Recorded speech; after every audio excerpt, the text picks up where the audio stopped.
مساء الخير، مرحبا بكم في مطعم البيت الأبيض. طبعا البيت الأبيض ده يا جماعة كان في حرب الخليج، كان استراحة للأمريكان. يلا الحين تشوفون معي المطعم كيف دخلته من برا.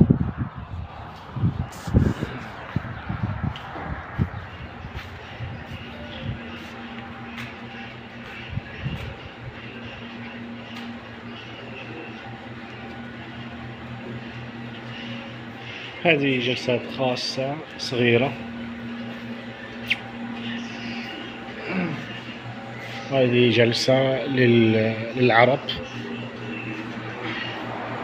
هذا طبعا الكيتشن، الثلاجات.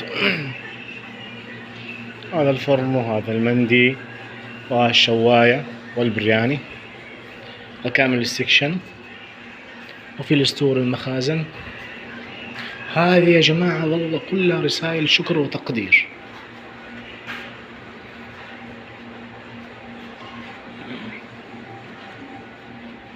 هذا طبعا الحمام النساء. شوفوا قديش يا جماعة الأسرار والرموز هذه، ما في سلبيات ما شاء الله. هذا حمام الرجال، الحوض من النحاس الخالص.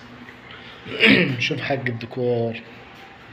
وهذه جلسات مخصصة للعوائل، يعني الراجل بحرمته، أي حد يبغى ياكل يكون مع حرمة أو حرمة لحالها تجلس هنا لوحدها. حوايل حتشوفوا يا شباب، شوفوا يا جماعة كيف حتى كرسي للأطفال الصغار.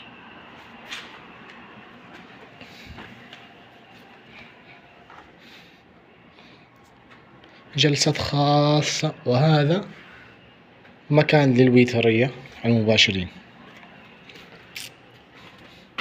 وهذا مفروض انه براند الكوفي شوب.